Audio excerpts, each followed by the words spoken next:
So, hi guys! Behind the scene tayo. Magtatanggal tayo ng makeup. My God! Kaloka itong mga pinagagawa. I hope you're going to watch the video. Pinaghirapan ko to guys. Shout out sa aking brother kasi tumulong siyang gumawa ng aking ito. So, sana nakapag ako. Anyway, so ang ginamit ko nito is carton lang, mga carton, tapos dinikit-dikit ko, tapos glue gun. Ito, siya, headband. Okay. So, yan na. And, ito naman, lang to, parang wire na finorm namin. And this one is a chain lang, pininturahan lang namin ng gold, gold metallic chuchu.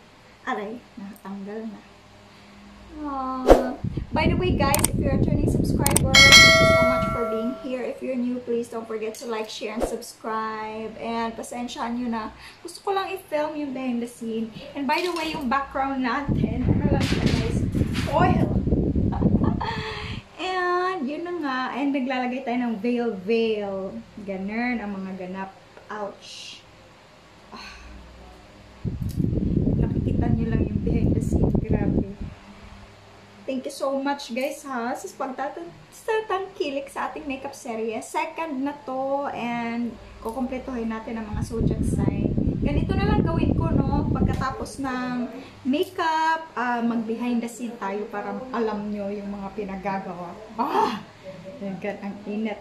So, ang sakit na. We're going to take this off. Ang sarap ng feeling na natanggal na yun. Ang sakit. Para mababald na ako nito. Tapos, lagay muna natin to. Tapos, kunin muna natin to. Oh, sarap sa feeling, guys. Sakit dito. Pinaghirapan ko yung, nag-allergic rhinitis pa ako, pinaghirapan ko yung parang crown. But then, pagkatapos, hindi ako satisfied. Kaloka. But anyway, at least natapos na. We're going to do the next. Hopefully, matapos ko yung props ng Virgo. And, yung ginawa ko lang palang, damit-damit portion, ito lang. Parang tela. So, we're going to tanggal na to, Tanggalin na natin to. Kailangan malinis yung kamay. Pagtanggal nyo ng, contact lens. Kunin muna natin ito. Oh, satisfying. Grabe. Whew. Let me know if gusto nyo yung behind the scene. Maingay talaga dito sa amin. Ewan ko. Pero at least, diba, nakapag behind the scene pa. Tanggalin na natin to kasi, ayaw na niyang matanggal.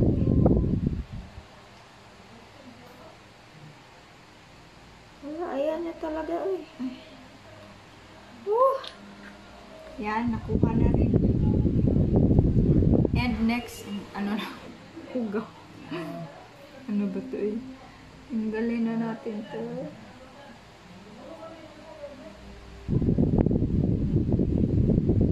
Ay! Nahulog! Tagiawat, besh. So, gagawin natin ang Dior. Ito yung ko talaga pang tanggal. Ang sarap magtanggal ng makeup. Sayang naman, pinaghirapan ko yun. Parang hindi ko ma-justify yung talagang yung props and all. Sana meron lang magpipictorial sa akin parati, no? Hindi ako blessed ng photographer na marunong mag photos and videos. Kaya sariling sikap, besh. Kaloka. Para na akong mumo. Asan ba yung makeup remover ko, Tama.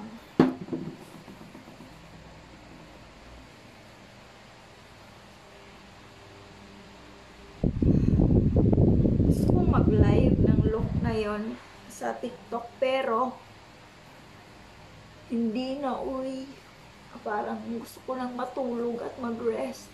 Ma-edit ko na to. In fairness, ang ganda ng lipstick ng ano, yung ginamit ko. Ayan siya. Parang distress. Bakit ang liwanag, besh? Bakit nandito ka? Okay. Ito talaga yung mga ganap, no? Be gentle with your skin, ha? Ako kasi pa.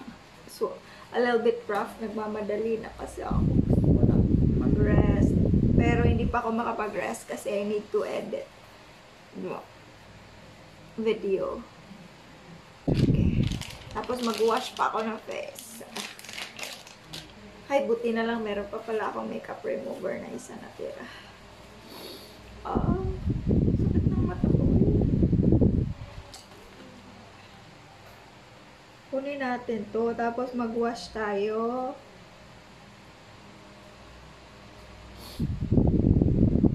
Guys, I hope you're going to support yung makeup tutorial na gagawin ko.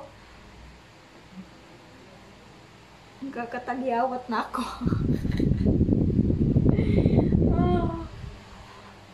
Please support. Namamas ko po. Sure.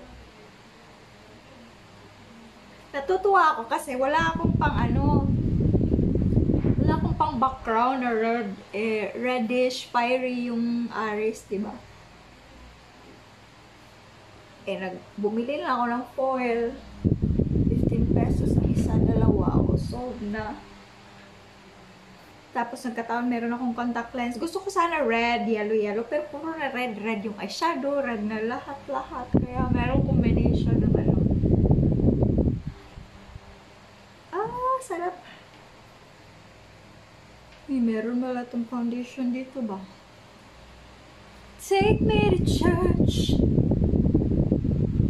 Jesus, lover of my soul. Jesus, I would never let you go. You've taken me. Yan. Magsi-skincare na ako, guys. And, yun lang. Gusto ko lang mag-get ready with you. And thank you so much, by the way, guys, for watching this video. And I hope you're going to like, share, and subscribe. Bye-bye for now. See you soon on my next makeup look. God bless. Sarangin.